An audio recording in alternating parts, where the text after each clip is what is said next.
Breaking news Shri Sathya Sai జిల్లా కదిరిలో rice pulling mafia కేసులో YCP తలుపుల మండల కన్వీనర్ కృష్ణారెడ్డి అలియాస్ డిక్కీబాబును కదిరి పోలీసులు అదుపులోకి తీసుకున్నారు.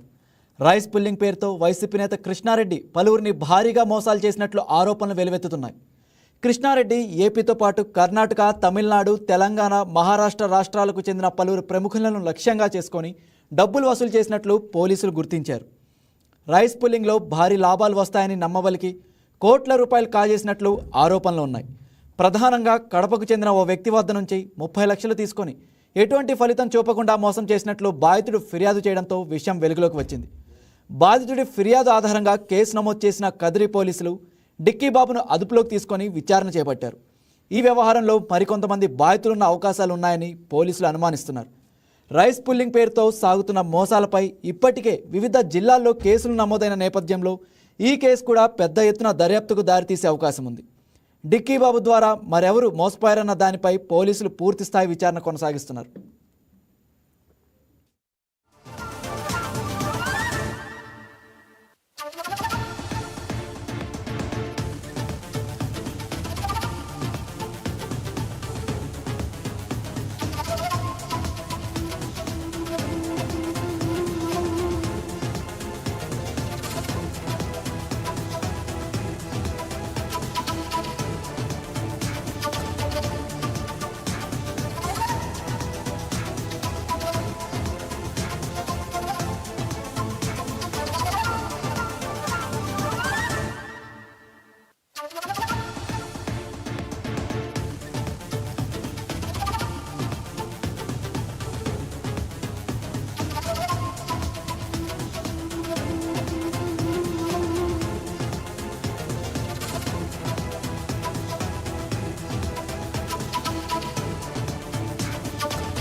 శ్రీ సత్యసాయి జిల్లా కదిరిలో రైస్ పుల్లింగ్ మాఫియా కేసులో వైసీపీ తలుపుల మండల కన్వీనర్ కృష్ణారెడ్డి అలియాస్ డిక్కీబాబును కదిరి పోలీసులు అదుపులోకి తీసుకున్నారు.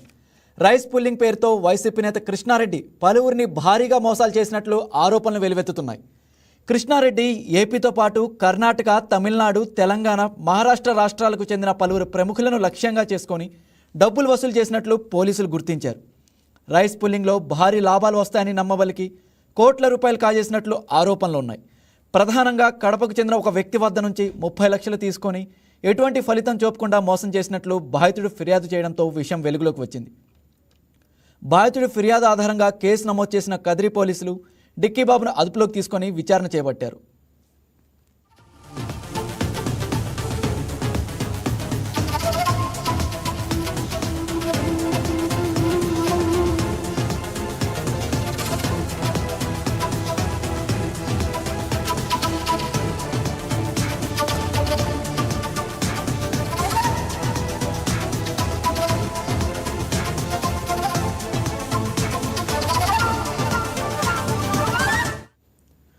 ఇక ఇదే అంశంపై మరింత సమాచారం మా స్పెషల్ కరెస్పాండెంట్ నరేష్ అందిస్తారు.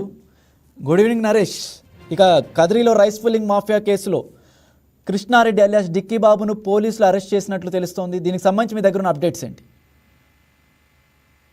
Good evening Raj Kumar. ఇది ఈ తరహా మోసం అనేది బ్లాక్ మాస్టర్ సినిమాలో హీరో చేసినట్టు హీరో క్యారెక్టర్ ఉంటుంది. అందులో కొన్ని పాములు ఇవన్నీ తీసుకొని దీపం పెట్టి మోసం చేసే ప్రక్రియ కళ్ళ కట్టేట్టు చూపిస్తుంది. ఇదే విధంగానే సినిమాటిక్ స్ట్రాటజీతో ఈ కృష్ణారెడ్డి అలియాస్ డిక్కీబాబు అనే అతను కదిరి మా నియోజకవర్గం తలుపుల మండలంలో ఈయన అరెస్ట్ చేసినారు. అయితే గతంలో ఈయన చాలా మందికి టోకరా పెట్టినట్టు మనకు తెలుస్తుంది రాజ్ కుమార్.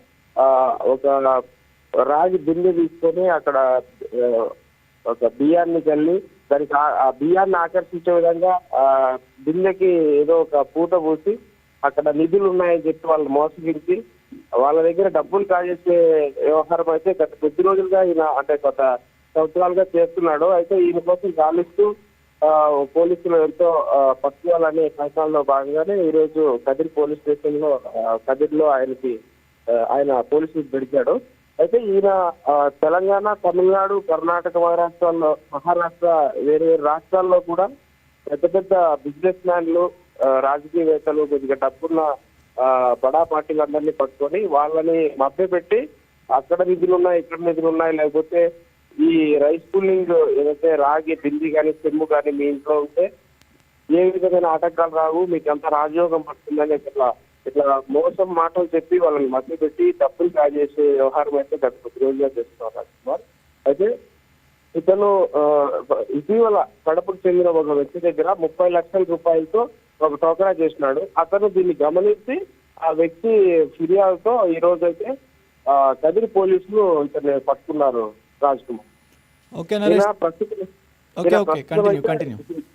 ఇంకో విషయం ఏంటంటే ఈయన ప్రస్తుతం వైసీపీలో తలుపుల మండలం కన్వీనర్ గా ఉన్నాడు రాజ్కుమార్. అయితే ఈయన గతంలో జగన్ రెడ్డి దగ్గర ఫొటోస్ దిగటం ఇవన్నీ కూడా అంటే వైసీపీ పార్టీ నేతలతో సన్నిహితంగా ఉండే ఫొటోస్ కూడా చాలా ఉన్నాయి, మనం విజువల్ లో చూడొచ్చు. ఈ విధంగా ఈయన కొన్ని ప్రోగ్రాలు చేసుకుంటూ మోసపూరితమైన విధానాలతో డబ్బులు సంపాదించే ప్రక్రియ చేపట్టాడు. అందుకని పోలీసులు ఇతను అరెస్ట్ చేసి ఈ రోజు అదుపులోకి తీసుకున్నారు రాజ్కుమార్. ఓకే నరేష్, అలాగే పోలీసులు ఇంకా ఆయన చేతిలో ఎవరెవరు మోసపోయారన్న విషయంపై విచారణ పూర్తి స్థాయిలో కొనసాగిస్తున్నట్లు తెలుస్తోంది. దీనికి సంబంధించి అసలు కేసు ఎక్కడి దాకా వచ్చింది ఏంటి, దీనికి సంబంధించిన వివరాలు కానీ అప్డేట్స్ కానీ మీ దగ్గర ఉన్నాయి తెలపండి. అయితే రాజ్కుమార్ ప్రస్తుతానికి ఈయన మీద గతంలో కొన్ని కేసులు ఉన్నప్పటికీ అంటే పోలీసులు అనుమానం అయితే వ్యక్తం చేస్తున్నారు, ఆరోపణలు అయితే వచ్చాయి. ఎవరు కంప్లైంట్ ఇవ్వకపోవడంతో ఇంతకాలం ఆగారేమో అని తెలుస్తుంది. అయితే కడపకు చెందిన వ్యక్తి ఎగ్జాక్ట్ గా 30 లక్షల రూపాయలు నష్టపోయినట్లు అతనికి ఇచ్చినట్లు, ఇది టోకరా అని, ఇది ఒక రైస్ పుల్లింగ్ అనే ఒక మాఫియా లాగా దాన్ని గమనించి ఆ కడపకు చెందిన వ్యక్తి పోలీసులు ఫిర్యాదు చేయడంతో వీళ్ళు వెంటనే ఇక్కడ ఈ వ్యక్తి కదిరిలో ఉన్నాడని గమనించి పోలీసులు అతను ట్రాప్ చేసి పట్టుకున్నారు. అయితే ఇంకా గతంలో ఎవరి దగ్గరైనా మోసాలు చేసినారా, ఇంకా ఎంతమంది ఈయన ద్వారా మోసపోయారు, ఎంత డబ్బులు లాస్ అయ్యారని చెప్పి ఈ వ్యక్తిని పట్టుకొని డిక్కీ బాబుని పట్టుకొని విచారణ అయితే చేస్తున్నారు. త్వరలో ఆ వివరాలు కూడా వెల్లడించే అవకాశం ఉంది Rajkumar. Okay right Naresh, thank you.